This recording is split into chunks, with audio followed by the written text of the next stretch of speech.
What is the most powerful lesson that you have learned regarding belief and knowing? For me, the most powerful lesson came when I had a circumstance about my car, and I called my car Freedom. And I had my car for just under a year, and I couldn't afford to pay it anymore. My finances had just gone crazy, and I believed that universe would always provide. And so I gave my car back to the bank, and I had 30 days to come up with the money, and it was a large sum of money. And I came into a realization where I said to the universe that I believe you gave me this as a gift, and this car signifies my freedom. But I also have a knowing that in my own truth, in my own power as a human being, I don't have the capacity to change this current situation. So I'm calling for the higher law to apply in my life. And I resign myself to accept that which would be my highest good. And the most remarkable thing is that on the last day that I had to resolve that, I phoned a friend not to ask to borrow money. I phoned a friend to say, this is a very difficult day for me because I don't have the answer that I would have hoped to have. Yes. But I'm asking for your energetic support. Just send me love. And unbeknownst to me, that friend's financial status had changed so much that friend immediately felt and he has a partner, her soul felt the same, quickened to say to me, I have the money, give me bank details, I'll put it in right now. Wow. And for me, that was the most powerful because that was out of my control.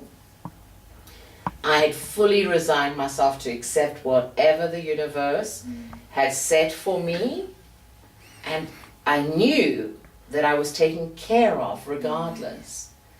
And what did the universe do? They gave me my gift. And they gave it to me in a way I never would have expected. No, that's really divine intervention. Totally. And there have been many more, but that one will always stand out for me. And I will eternally be grateful to those two people for their willingness to listen to their soul. What advice would you give to someone else who's going through the same kind of situation where they need to really hold on to their core belief and knowing, and they're also hoping for magical or miraculous results?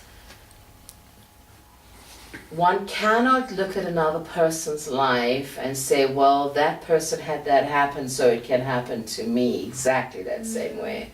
The reason you cannot do that, you don't know where that person is in their belief system. You don't know everything that has come into play in that person's life. So you can't say, well, it happened to Janee, so I don't need to pay my car, and when it gets taken from me, the universe will quickly manifest a miracle. It's not going to happen that way.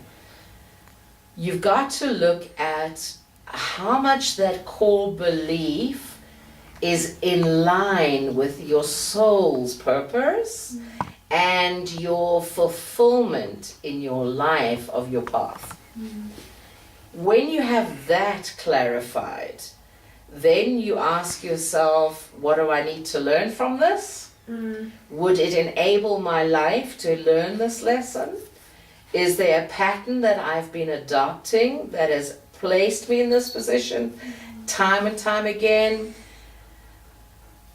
How am I able to bring change into my life? If it goes either way, would I still be at peace? Would I accept? There are so many questions that I could ask at that time. But the key thing that I can say to everyone, the only thing that you can do when you're in a tight or tremulous or difficult situation is to go listen inside, go find that place of stillness. Because there is an eye in the middle of the storm where there's absolute calm. And I cannot tell anyone that I haven't seen what theirs is. But the minute I see someone and I'm consulting them, I can help them find that. But everyone has that ability to go inside and be still and truly listen and to release all attachments to outcomes. Because when let go and surrender, know Yeah. you're safe. You know, the whole thing about surrender gets so misunderstood because people think I'm a surrender and Do nothing. no, it's not that you must do nothing. I'm a surrender and I don't know where I'm going to end up.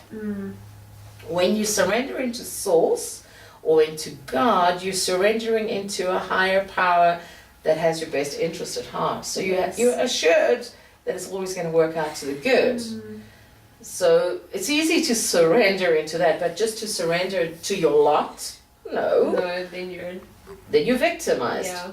So for me, the only thing that you can do in that is go find a place of stillness and find someone in your life that you can talk to, someone who is reliable, trustworthy, and honorable, who will sit with you and hear with you and hold and love you through it.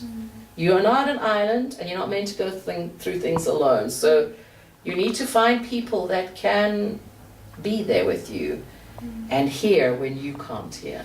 Yeah. I always do that. Thank you. So everybody, I hope that this discussion has helped you realize how important our beliefs and our fundamental truths are. And maybe take some time to find out what you really believe and what you stand on when you're in a time of unease, or even in the times of absolute joy, what you grow and you build on in those times, and what's really important to you, what you value in your life. And I'd just like to ask Janee, is there anything that you would like to close on about this whole discussion that we've had? Yes, I would. I want to speak straight to your hearts with this. I want you to know what I believe more than anything else is that everybody is entitled to a life of joy. I want you right now, as you're listening to my voice, to feel a presence of love coming into your very room. And no matter what you're going through, I want you to remember that you are surrounded by light, and that light is always there to guide you, to strengthen, to uphold, and to help you. And I want you to hear me when I say to you, there is no distance in prayer. There is nothing that is impossible for the hand of divine to give to you. When your heart is pure and your intent is true, you are entitled to a life of glorious victory. You are entitled to a life of immense joy, of fulfillment that supersedes and totally exceeds every expectation.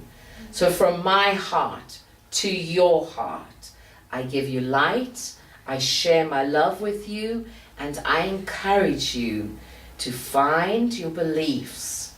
They are the cornerstones of your very existence. Thank you. Thank you everybody for joining us. It's been a very emotional and very thought-provoking session today, and I hope that it's helped you. See you next time. Bye-bye.